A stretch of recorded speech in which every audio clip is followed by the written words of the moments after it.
আমার যুবক ভাইরা, আমার সম্মানিত মা বোনেরা যারা শুনছো গো, গভীর মনোযোগ দিয়ে শোনো। আমার আল্লাহ রব্বুল আলামিন কত দয়াবান, আমার আল্লাহ কত মেহেরবান। আল্লাহ রব্বুল আলামিন আল্লাহর কালামে কোরআনে বর্ণনা করেন, ইয়া আইয়ুহাল্লাযীনা আমানুস্তাঈনু বিস-সাবরি ওয়াস-সালাহ ইন্নাল্লাহা মা'আস-সাবিরিন। চিৎকার দিয়া বলেন আল্লাহু আকবার। আমার আল্লাহ রব্বুল আলামিন আল্লাহর কালামে কোরআনে বর্ণনা করেন, আল্লাহ তাআলা বলেন, ইয়া আইয়ুহাল্লাযীনা আমানু, হে ঈমানদারগণ, হে মুমিনগণ, ইস্তাঈনু, তোমরা আমি আল্লাহর কাছে সাহায্য প্রার্থনা করো, আমি আল্লাহর কাছে সাহায্য প্রার্থনা করো। ইস্তাঈনু বিস-সাবরি, ধৈর্যের মাধ্যমে, ওয়াস-সালাহ, এবং নামাজের মাধ্যমে। চিৎকার দিয়া বলেন সুবহানাল্লাহ। দেখো রে আমার বড় বাড়ি এলাকার বাবারা, ও যুবক ভাইরা, ও পর্দার আড়ালের মা, আমার আল্লাহ জানায় দেয়, মাগো মা, আল্লাহর কাছে যখন চাইবেন, আল্লাহর কাছে যখন সাহায্য প্রার্থনা করবেন, আল্লাহ বলে, বান্দারে, ও আমার বান্দিরা, তোমরা দুইটা জিনিসের মাধ্যমে আমি আল্লাহর কাছে প্রার্থনা করো। দুইটা জিনিসের মাধ্যমে আমি আল্লাহর কাছে তোমরা সাহায্য চাও। এক নম্বরে হচ্ছে বিস-সাবরি, ধৈর্যের মাধ্যমে। দুই নম্বরে হচ্ছে ওয়াস-সালাহ, নামাজের মাধ্যমে। আল্লাহর কাছে যখন চাইবেন, ধৈর্যের মাধ্যমে চাইবেন, আল্লাহর কাছে যখন চাইবেন, নামাজের মাধ্যমে চাইবেন, আল্লাহর কাছে যদি চাওয়ার মতন চাইতে পারেন, সেই আল্লাহ তাআলা আপনার মনের আশা বাসনাগুলি পূরণ কইরা দিব। জবান খুলে বলেন সুবহানাল্লাহ। আল্লাহর কাছে ধৈর্যের মাধ্যমে চাবেন, সবুরের মাধ্যমে চাবেন, নামাজের মাধ্যমে চাবেন। আল্লাহ বলে, ওয়াল্লাহু মা'আস-সাবিরিন, নিশ্চয়ই আমি আল্লাহ, অবশ্যই আমি আল্লাহ ধৈর্যকারীদের সঙ্গে আছি, আমি আল্লাহ ধৈর্যকারীদের সাথে রয়েছি। জবান খুলে বলেন আল্লাহু আকবার। জগতের বন্দরা রে, ও মুরব্বি বাবারা, আমার যুবক ভাইরা, ও পর্দার আড়ালের মা যারা শুনছো গো, দিলের কানটা লাগাইয়া শুনো গো। আল্লাহ রব্বুল আলামিন এই পৃথিবীর জমিনে আমাদেরকে পাঠিয়েছেন। আল্লাহ রব্বুল আলামিনের একটা উদ্দেশ্য রয়েছে। সেই উদ্দেশ্যটা কি? আল্লাহ তাআলা বলেন, ওয়া মা খালাকাতুল জিন্না ওয়াল ইনসা ইল্লা লিয়াবুদুন। আল্লাহ রব্বুল আলামিন বলেন, আমি মানুষ আর জিন জাতিকে বানিয়েছি, আমি আল্লাহ মানুষ আর জিন জাতিকে সৃষ্টি করেছি শুধুমাত্র আমি আল্লাহর ইবাদত করার জন্য, আমি আল্লাহর বন্দেগী করার জন্য। বলুন তো, ওই আল্লাহর ইবাদত করা দরকার আছে না নাই? আওয়াজ দিয়া বলেন, আছে না নাই? কেন কেন আল্লাহর ইবাদত করবেন? কেন কেন আল্লাহর ইবাদত করবেন? আল্লাহর ইবাদতের মধ্যে, আল্লাহর বন্দেগীর মধ্যে আল্লাহ রব্বুল আলামিন ঈমানদার মুসলমানদের জন্য দৈনিক 5 ওয়াক্ত নামাজকে ফরজ করে দিয়েছেন। কথা বলেন ঠিক কি না? আওয়াজ দিয়া বলেন ঠিক কি না? আল্লাহ রব্বুল আলামিন বলেছেন, বান্দা তোমরা আমি আল্লাহর ইবাদত করো। ওই ইবাদতের মধ্য থেকে আল্লাহ তাআলা দৈনিক আমাদেরকে 5 ওয়াক্ত নামাজ পড়ার হুকুম দিয়েছেন। দৈনিক 5 ওয়াক্ত নামাজকে ফরজ করে দিয়েছেন। ওই ফরজ নামাজ যারা আদায় করবে, ওই ফরজ নামাজ যারা পড়বে, তাদের কত লাভ রয়েছে, তাদের জন্য কি পুরস্কার রয়েছে। আমার আল্লাহ ডাক দিয়া কইরে, বান্দারা তোমরা যারা 5 ওয়াক্ত নামাজ পড়বে, 5 ওয়াক্ত নামাজের যারা পড়বে, ওই নামাজের মাধ্যমে কি হবে জানো নি? আল্লাহর নবী মুহাম্মদ সাল্লাল্লাহু আলাইহি ওয়াসাল্লাম সবে মেরাজ যখন করেছেন, আল্লাহর নবীর মেরাজ হয়েছে আরশে আজিমে। নবীজি আল্লাহর দিদার পেয়েছেন আরশ আজিমে।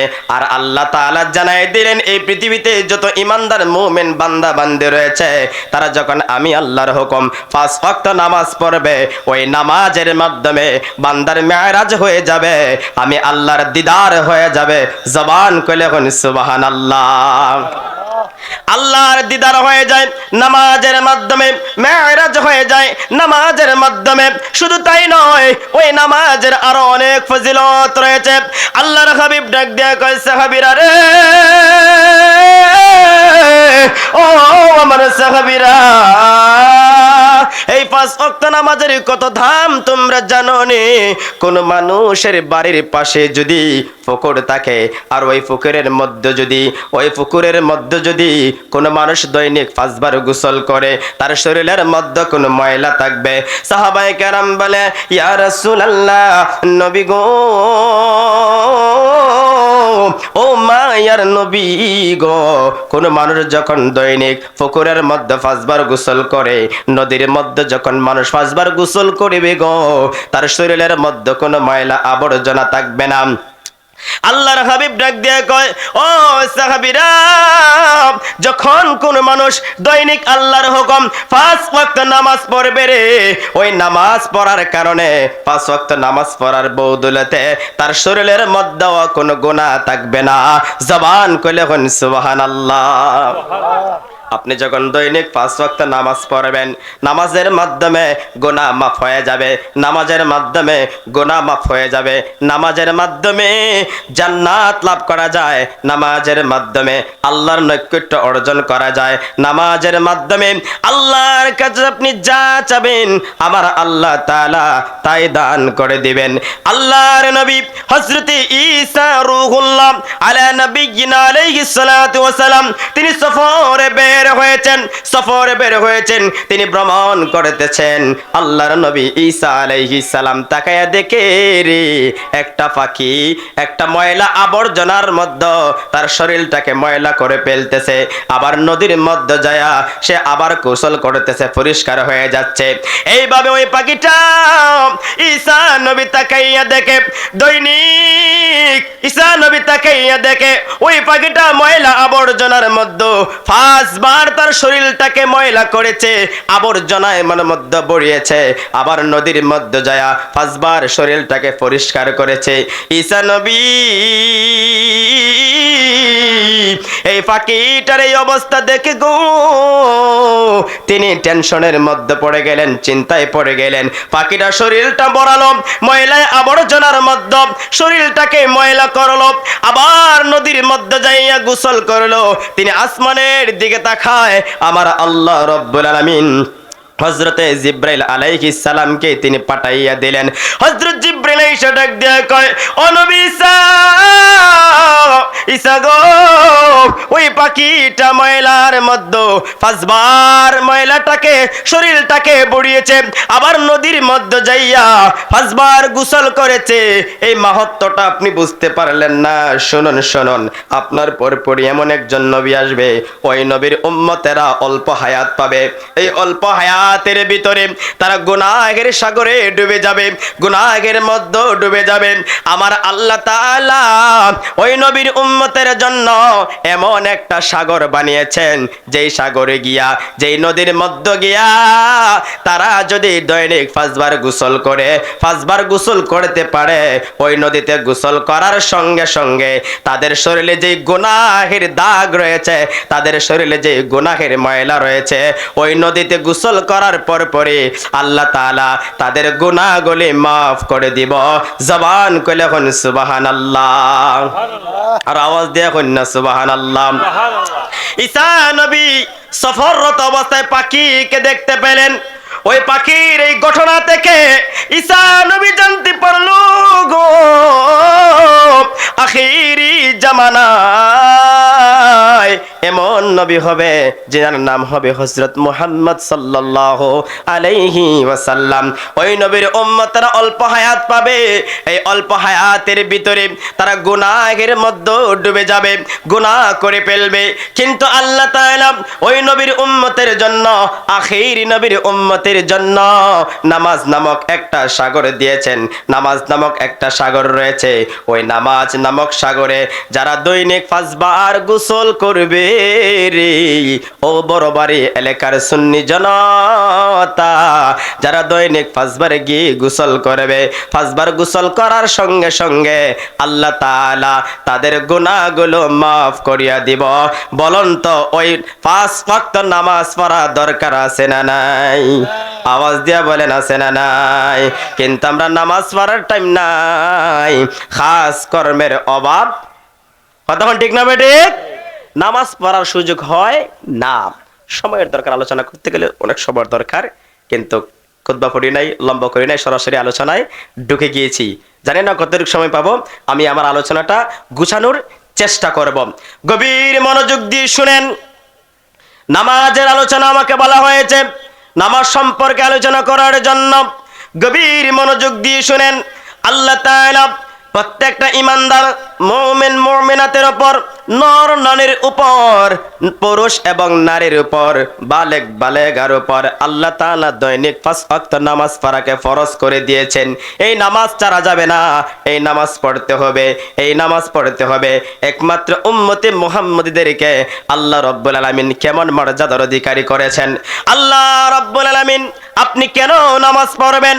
নামাজ পড়লে আপনি কত দামি হয়ে যাবেন আল্লাহর কাছে। দেখেন আল্লাহ রাব্বুল আলামিন হযরত জিবরাইল আলাইহিস সালামকে যখন সুন্দর করে বানালেন, হযরত জিবরাইল আলাইহিস সালাম তিনি এই সুন্দর আকৃতি পাওয়ার কারণে, আল্লাহ তাআলা ওনাকে সুন্দর করে বানানোর কারণে জিবরাইল আলাইহিস সালাম আল্লাহকে জিজ্ঞাসা করে, আল্লাহ আমি জানতে চাই আমার চাইতো আর কোন জিনিস কি সুন্দর করে বানিয়েছেন? আল্লাহ ডাক দিয়ে কই, রে জিবরাইল, ও জিবরাইল, আমি আল্লাহ তোমাকে অনেক সুন্দর করে বানাইছি, তোমার চাইতো আর কোনো জিনিস আমি আল্লাহ তো সুন্দর করে বানাই নাই। তখন জিবরাইল আলাইহিস সালাম তিনি খুশি হয়ে গেলেন, আনন্দিত হয়ে গেলেন। আনন্দিত হইয়া হযরত জিবরাইল আল্লাহর শুকরিয়া আদায় স্বরূপ তিনি 2 রাকাত নামাজ আদায় করেছেন। আর প্রত্যেক রাকাতের মধ্যে হযরত জিবরাইল আলাইহিস সালাম 20,000 বছর দাঁড়িয়েছিলেন।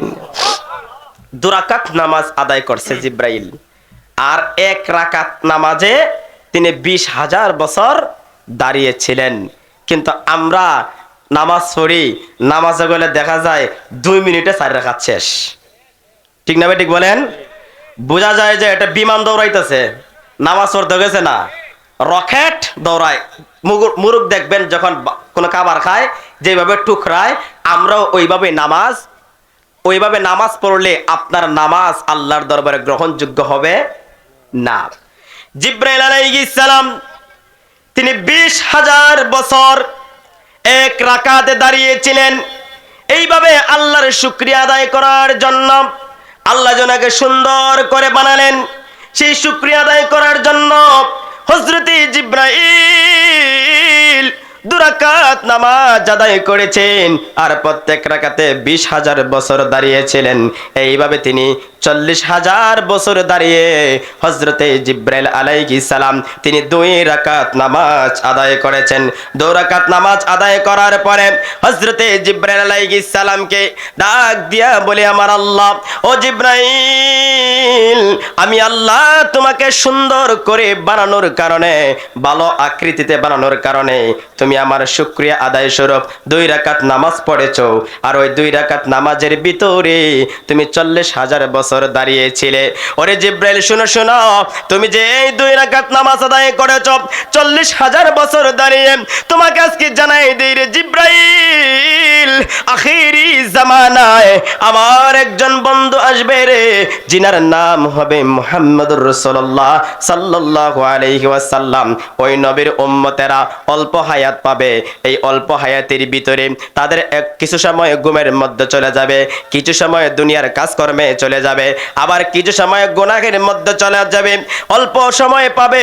এই অল্প হায়াতের ভিতরে ওই নবীর উম্মতের মধ্য থেকে যদি কোনো উম্মত রে আমি আল্লাহর সন্তুষ্টি আদায়ের জন্য 2 রাকাত নামাজ 2 মিনিট সময় নিয়ে আদায় করে, 2 রাকাত নামাজ 2 মিনিট সময় নিয়ে আদায় করে রে জিব্রাইল শুনো শুনো, তুমি যেই 40,000 বছর দাঁড়িয়ে নামাজ আদায় করেছ, ওই নবীর উম্মতের 2 মিনিটের 2 রাকাত নামাজ তুমি জিব্রাইলের চাইতো দামি হইয়া যাবে। আর জবান করলে ওখানে সুবহানাল্লাহ। দেখো রে আমার বাবারা, ও চানপুরের বাবারা, বড় বাড়ির বাবারা, এই নবীর উম্মতের কত দাম। এমন এক নবীর উম্মত আমরা হয়েছি, ওই নবীর কারণে আল্লাহ তাআলা আমাদেরকে সম্মান বাড়িয়ে দিয়েছেন, ইজ্জত বানিয়ে দিয়েছেন। হযরত জিব্রাইল ডাক দিয়ে কয়, ইয়া আল্লাহ, ও দয়ার আল্লাহ, ওই নবীর উম্মতেরা 2 রাকাত নামাজ আদায় করবে, 2 মিনিট সময় যাবে, ওই 2 মিনিট সময়ের ভিতরে 2 রাকাত নামাজ আদায় করবে। আমি জিব্রাইল 40,000 বছর দাঁড়াইয়া 2 রাকাত নামাজ পড়েছি, আমি জিব্রাইলের নামাজের চাইতে উত্তম হয়ে যাবে। আল্লাহ জানতে চায় ওই নবীর উম্মতদেরকে ওই 2 রাকাত নামাজের বিনিময়ে আপনি এমন কি দান করে দিবেন, তাদের প্রতিদান আপনি কি দিবেন। আমার আল্লাহ ডাক দিয়ে কই, জিব্রাইল রে, ও জিব্রাইল, ওই নবীর উম্মতদেরকে 2 রাকাত নামাজের বিনিময়ে আমি আল্লাহ তাআলা তাদেরকে জান্নাতুল মাওয়া দান কইরা দিব। জবান খুলে বলেন সুবহানাল্লাহ। 2 রাকাত নামাজ আদায় করবে, ওই 2 রাকাত নামাজ পড়ার কারণে আল্লাহ তাআলা আখিরি নবীর উম্মতদেরকে জান্নাতুল মাওয়া দান কইরা দিব। এবার জিব্রাইল ডাক দেয় কয়, আল্লাহ, ওই নবীর উম্মতদেরকে 2 রাকাত নামাজের বিনিময়ে আপনি জান্নাতুল মাওয়া দান করে দিবেন।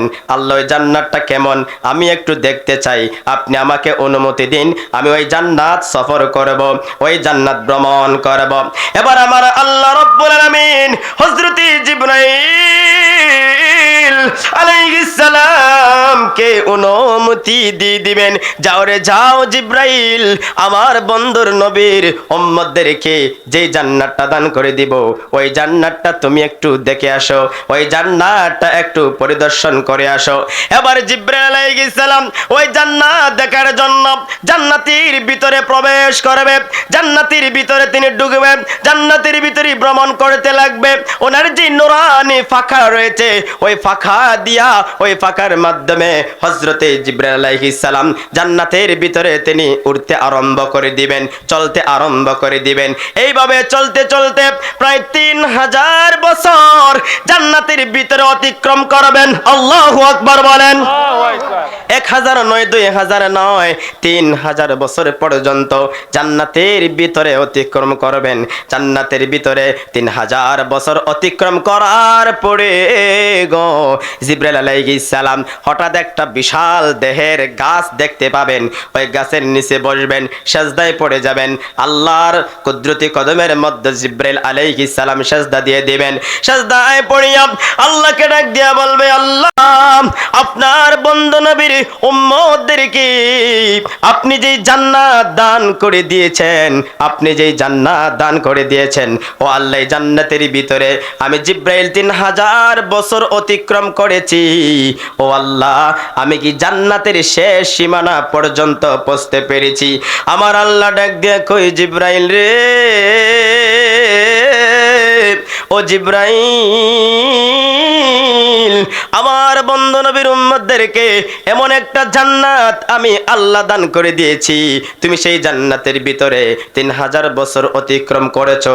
শোনো শোনো রে জিব্রাইল, আমি আল্লাহ তোমাকে যেই শক্তি দিয়েছি, যদি আরো দ্বিগুণ শক্তি দেই, তুমি যেই 3000 বছর অতিক্রম করেছো, আরো 3000 বছর যদি ওই জান্নাতের ভিতরে অতিক্রম করো রে, এরপরেও ওই জান্নাতের শেষ সীমানায় পৌঁছতে পারবা না। জবান খুলে হন সুবহানাল্লাহ, আর আওয়াজ দিয়ে হন না সুবহানাল্লাহ। আখিরি নবীর উম্মতদেরকে আমার আল্লাহ এমন একটা জান্নাত দান করে দিবে গো নামাজ পড়ার কারণে, যেই জান্নাতের ভিতরে জিব্রাইল আলাইহিস সালাম 3000 বছর অতিক্রম করার পরেও, আরো 3000 বছর অতিক্রম করার পরেও জান্নাতের শেষ সীমানায় পৌঁছতে পারবে না। বলুন তো ওই জান্নাত আমরা চাই কি চাই না? আওয়াজ দিয়ে এখন চাই কি চাই না? জান্নাত পেতে হলে নামাজের দরকার আছে না নাই? কিন্তু নামাজের খবর নাই, সুদ ঘুষের খবর ঠিকই হতা হইন নাকি নাই? ঘুষের খবর আছে, সুদের খবর আছে, গানের খবর আছে না নাই? সব খবর আছে, কিন্তু মসজিদে আজান হয়ে যায়, নামাজের জন্য মসজিদে ডাকা হয়, এই খবর আমাদের কানে পৌঁছে। কিন্তু একবার কি চিন্তা করেন না, আপনি আমাকে মরতে হবে, হবে কি হবে না? মরিতে হবে। মরার পরে আল্লাহ যখন আপনি আমাকে আল্লাহর কাঠগড়ায় আসামি বানায়া জিজ্ঞাসা করবে, বান্দা আমি আল্লাহ তোমাকে যেই সুযোগ দিয়েছিলাম, সময় দিয়েছিলাম, ওই সময়টা তুমি কোন কাজে ব্যয় করেছো? তখন তো কোনো জবাব আপনি দিতে পারবেন নাকি? কোনো জবাব দিতে পারবেন না। 5 ওয়াক্ত নামাজ হচ্ছে ফরজ। এই ফরজ নামাজ তরক করা যাবে না। নামাজ আপনাকে পড়তেই হবে, নামাজ পড়তেই হবে। নামাজ পড়ার কারণে আল্লাহ তাআলা জান্নাত দান করে দিবেন, কারণ নামাজ হচ্ছে বেহেশতের চাবি। নামাজ হচ্ছে বেহেশতের চাবি। আপনি নামাজ পড়লেন, নামাজ পড়বেন, নামাজ পড়ার পরে আল্লাহ আপনাকে বেহেশতের চাবি দিবে। আল্লাহ যদি আপনাকে জান্নাত দান করে দেয়, জান্নাতের গেইটে যাবেন, গেইটে গিয়া দেখবেন জান্নাত তালা মারা, কিন্তু চাবি আপনার কাছে। তখন চাবি নামাজ পড়ছেন না, জান্নাতের চাবিও পাইছেন না, জান্নাত থেকে পাইছেন, কিন্তু জান্নাতে আর ঢুকতে পারবেন নাকি? জান্নাতে ঢুকতে পারবেন না। আল্লাহুম্মা সাল্লি আলা সাইয়্যিদিনা মাওলানা মুহাম্মদ ওয়া আলা আলিহি মাওলানা। আসলে আলোচনা করতে গেলে সময়ের দরকার হয়, হুটহাট করে আলোচনা করা যায় না, সময়ের প্রয়োজন হয়। সম্মানিত হাজিরিন, গভীর মনোযোগ দিয়ে শুনেন। নামাজের অনেক ফজিলত রয়েছে। নামাজ যারা না পড়ে তাদের কি ভয়ঙ্কর শাস্তি হবে, একটা ওয়াকিয়া আপনাদেরকে শোনাই। ইনশাআল্লাহ আমি আমার আলোচনা শেষের দিকে চলে যাব। আল্লাহর প্রিয় হাবিব মুহাম্মদুর রাসূলুল্লাহ সাল্লাল্লাহু আলাইহি ওয়াসাল্লাম সাহাবায়ে কেরামদেরকে নিয়ে মসজিদে নববীর মধ্যে বসে রয়েছেন।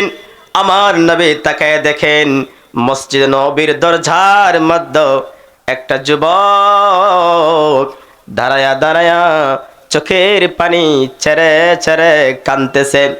আল্লাহর হাবিব ওই যুবককে ডাক দিলেন, ও যুবক, কেন রে তুমি এইভাবে মসজিদের বারান্দায় দাঁড়ায়া দাঁড়ায়া চোখের পানি ফালায়া ফালায়া কান্দো? যুবক বলে, ইয়া রাসূলুল্লাহ, ইয়া হাবিবাল্লাহ, নবী গো, ও মায়ার নবীজি, আমি কান্দি। আমার বাবা ইন্তেকাল করেছেন, কিন্তু আমার বাবাকে গোসল দেওয়ার মতন কোনো মানুষ আমি পাচ্ছি না। আমার বাবাকে দাফন দেওয়ার মতন কোনো মানুষ আমার বাড়িতে আসতেছে না। ইয়া রাসূলুল্লাহ, আমি একা একা কেমন করে গো আমার বাবাকে আমি দাফন দেব? আমার বাবাকে আমি কেমন করে গোসল দেব? আল্লাহর হাবিব আবু বকর, উমর, উসমান ও আলী 4 জন সাহাবীকে পাঠাইয়া দিলেন ওই যুবকের বাড়িতে। 4 জন সাহাবী যখন গেলেন, যাওয়ার পরে তাকায়া দেখে রে ওই যুবকের বাবা যে দুনিয়া থেকে বিদায় করেছে, ইন্তেকাল করেছে, তার বাবার চেহারাটা কালো শুকুরের মতন হয়ে গিয়েছে, ভয়ঙ্কর চেহারা হয়ে গিয়েছে। এই অবস্থা দেখে হযরতে আবু বকর আল্লাহর নবীর খেদমতে চলে আসলেন। নবীর দরবারে চলে আসলেন। ইয়া রাসূলুল্লাহ, ইয়া হাবিবাল্লাহ, নবী গো, ওই যুবকের বাবার চেহারা তো কালো হয়ে গিয়েছে, ভয়ঙ্কর হয়ে গিয়েছে, এজন্যই কোনো মানুষ গোসল দিতে সাহস পাচ্ছে না। আমার প্রিয় নবী নিজে আসলেন, ওই যুবকের বাবার লাশের সামনে দাঁড়ালেন, আল্লাহর হাবিব আল্লাহর কাছে দোয়া করলেন। আমার নবী দোয়া করার সঙ্গে সঙ্গে ওই যুবকের বাবার চেহারাটা আবার মানুষের মতন হয়ে গেল। চিৎকার দিয়া বলেন সুবহানাল্লাহ। নবীজির দোয়ার বরকতে যুবকের বাবার চেহারাটা ছিল শুকরের মতন কালো, ভয়ঙ্কর চেহারা হয়ে গিয়েছিল। আমার নবী যখন দোয়া করলেন, দোয়া করার সঙ্গে সঙ্গে ওই যুবকের বাবার চেহারাটা আবার মানুষের মতন হয়ে গেল, সুন্দর হয়ে গেল। তাকে গোসল দেওয়া হলো, কাফন পরানো হলো। আমার নবীজি নিজেই তার জানাজার নামাজটা আদায় করলেন। তাকে যখন কবরের মধ্যে নামিয়ে দেওয়া হলো, কবরে নামিয়ে দেওয়ার পরে আবার যখন তার চেহারাটা দেখা হলো, তার মুখ থেকে যখন কাপড়টা সরানো হলো, কাপড়টা সরানোর পরে তাকায় দেখা যায় পূর্বে যেইভাবে তার চেহারাটা কালো হয়ে গিয়েছিল, শুকরের ন্যায় হয়ে গিয়েছিল, আমার নবী তাকায় দেখে রে আবারও তার চেহারাটা হুবহুব হয়ে গিয়েছে। আল্লাহর হাবিব ডাক দিয়া কয়, যুবক রে, ও যুবক, আমি জানতে চাই তোমার বাবার আমল কেমন ছিল, তোমার বাবার আমলটা কেমন ছিল, দুনিয়ায় থাকতে সে কি কি আমল করত?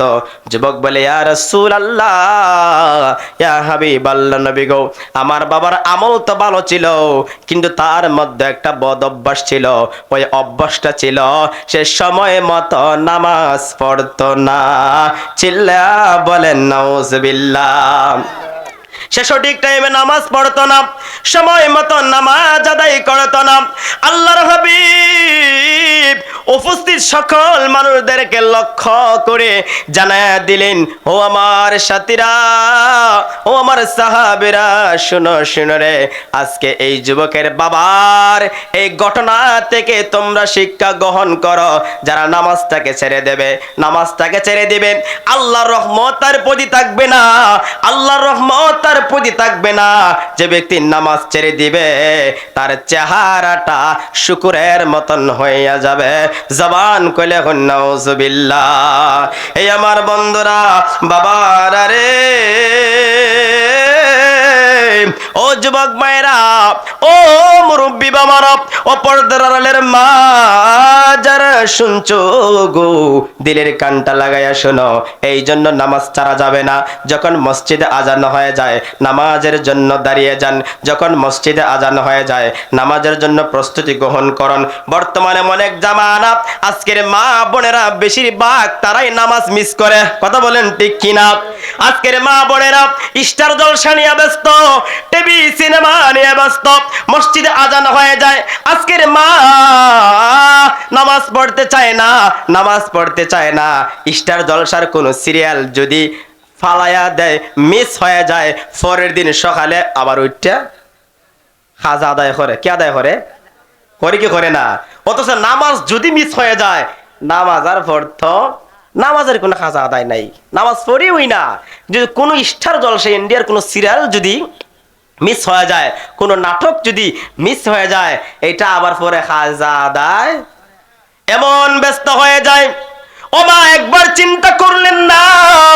আপনি যে নামাজটাকে ছেড়ে দিয়েছেন, আপনার জন্য ওই কবরে কত ভয়ঙ্কর শাস্তি রয়েছে, কত ভয়ঙ্কর শাস্তি রয়েছে।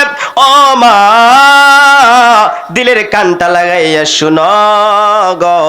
ও মা, একজন মায়ের একটা ছেলে ছিল, একটা মেয়ে ছিল।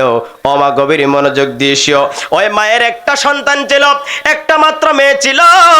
মেয়েটা যখন দুনিয়া থেকে বিদায় নিয়ে চলে যায়, আমি আমার মা বোনদেরকে উদ্দেশ্য করে বলি, মা, গভীর মনোযোগ দিয়ে শুনো। আপনি যে নামাজটাকে ছেড়ে দিচ্ছেন, ইন্ডিয়ার সিরিয়াল দেখতেছেন, যত সময় নামাজ আদায় করেন না, ওই ঘটনা থেকে আপনি শিক্ষা গ্রহণ করুন। ওই মায়ের মেয়েটা যখন দুনিয়ার থেকে বিদায় নিয়ে চলে যায়, তাকে গোসল দিয়ে দাফন করা যখন হয়েছে, দাফন করানোর পরে তার ভাই কবরের মধ্যে নেমেছিল, মাটি চাপা দেওয়া হলো। তার ভাই যখন বাড়িতে ফিরে আসলো গো, আসার পরে তাকায় দেখে তার পকেটের মধ্যে টাকার একটা ব্যাগ ছিল, ব্যাগটা যেন কোথায় পড়ে গিয়েছে। সারাটা বাড়ি তালাশ করে দেখলো, টাকার ব্যাগটা কোথাও পাওয়া গেল না। মনে মনে চিন্তা করলো, আমি যে আমার বোনকে কবরের মধ্যে রেখেছিলাম, হয়তো কবরের ভিতরে আমার টাকার তলেটা পড়ে গিয়েছে, টাকার ব্যাগটা পড়ে গিয়েছে। আলেম ওলামাদের কাছে গেল, কবর খনন করতে চাইলাম। আলেম ওলামারা ওনাকে অনুমতি দিলেন, উনি কবর খনন করতে আরম্ভ করে দিলেন। মাটি কুড়তে কুড়তে যখন কিছুটা কবর খনন হয়ে গেল, কবরটা যখন আলতো করে কিছুটা পাক হয়ে গেল, যুবক তাকায় দেখে রে তার বোনের কবরের মধ্যে দাউ দাউ করে আগুন জ্বলতেছে, দাউ দাউ করে আগুন জ্বলে। চিল্লা বলেন নাউজুবিল্লাহ। যুবক কিছুক্ষণ আগে তার বোনকে কবরের মধ্যে রেখে গিয়েছে, কিছুক্ষণ পরে কবর যখন করা হলো, কবর যখন আলতু করে কিছু পাক হয়ে গেল, যুবক তাকাইয়া দেখে রে তার বোনের খবরের ভিতরে থেকে আগুন দাউ দাউ করে জ্বলে। এই অবস্থা দেখে যুবক চোখের পানি ছেড়ে ছেড়ে কাঁদতে আরম্ভ করে দিল, দৌড়াতে আরম্ভ করে দিয়েছে। বাড়ির মধ্যে চলে আসলো, মা মা মা মা বলে চিৎকার আরম্ভ করে দিল। গর্ভধারিণী মা ঘরের ভিতরে থেকে বাইরে এসে দেখে রে ওই যুবক এমন ভাবে কান্না করতেছে, তার চোখের পানিতে গাল ভিজে ভিজে বৃষ্টির ন্যায় পানিগুলো জমিনের মধ্যে পড়তেছে। মা একটু ডাক দিয়ে কয়, বাবা রে, ও বাবা, এইভাবে তুমি কেন কান্নাকাটি করো রে? কি হয়েছে, কি জন্য এইভাবে কাঁদো, আর আমাকে কেন এইভাবে তুমি ডাকতেছো? যুবক বলে, মা মা গো, আমি কান্দি, আমি যখন টাকার তলেটা বের করার জন্য আমার বইনের কবরটা আমি করেছি, করার পরে পরে তাকায় দেখি গো মা, আমার বইনের কবর থেকে আগুন দাউ দাউ করে জ্বলতেছে। ও গো মা, একটু বলো না আমার বোনের আমলটা কেমন ছিল, আমার বোন সে কি করতো? যুবকের মা এই কথা শোনার পরে সে চোখের পানি ছেড়ে ছেড়ে কান্দে, আর ডাক দিয়ে কয়, বাবা রে বাবা, তোর বোনের আমল কেমন ছিল শোন। যখন আজান হয়ে যাইত রে, আজান হয়ে যাওয়ার পরেও সে নামাজ পড়তো না, আজান হয়ে যাওয়ার পরেও টিভি দেখায় মগ্ন থাকতো, সিনেমা দেখায় মগ্ন থাকতো। বাস্তব ঘটনা হচ্ছে এটা, টিভি দেখায় মগ্ন থাকতো, বাস্তব ঘটনা। টিভি দেখতো, সিনেমা দেখতো, মসজিদে আজান হয়ে যাইত, আজান হয়ে যাওয়ার পরে নামাজের টাইম যখন চলে যেত, নামাজের ওয়াক্ত যখন চলে যেত, ওয়াক্ত চলে যাওয়ার পরে, নামাজের টাইম চলে যাওয়ার পরে তোমার বোন তখন গিয়ে নামাজ আদায় করতো। যুবক ডাক দেয়া কয়, মা মা গো, এই আমলটা করার কারণে, এই বদ অভ্যাসটা করার কারণে আল্লাহ তাআলা আমার বোনের কবরের মধ্যে জাহান্নামের আগুন জ্বালাইয়া দিছে। চিৎকার দিয়া বলেন না নাউজুবিল্লাহ।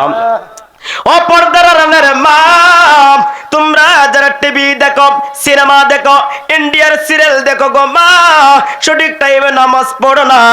কবর জগতে যখন যাইবা, ওই কবর জগতে গেলে ওই কবর তোমার জন্য জান্নাতের বাগান হবে না, ফুলের বিছানা হবে না।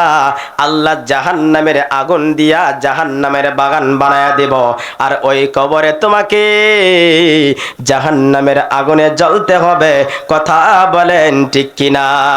ওরে স্টার জলসায়ার জি বাংলা নষ্ট করলো আমার সোনার বাংলা। কথা বলেন ঠিক কিনা? ওরে স্টার জলসায়ার জি বাংলা নষ্ট করলো আমার সোনার বাংলা। বুঝে না সে, বুঝে না, ভালো মন্দ কিছু খোঁজে না। স্টার জলসায়ার যে বাংলা নষ্ট করলো আমার সোনার বাংলা। সকলে আওয়াজ দিয়া বলেন আল্লাহু আকবার। জগতের বন্দরা রে, ও মুরব্বি বাবারা, আমার যুবক ভাইরা, আমার পর্দা পর্দার আড়ালের মা যারা শুনছো গো, গভীর মনোযোগ দিয়ে শোনো। এজন্য আল্লাহ রাব্বুল আলামিন বলেন, ওয়া আকিমুস সালাতা ওয়া আতুজ যাকাতা ওয়ারকাউ মা'আর রাকিন। আল্লাহ রাব্বুল আলামিন বলেন, তোমরা নামাজ কায়েম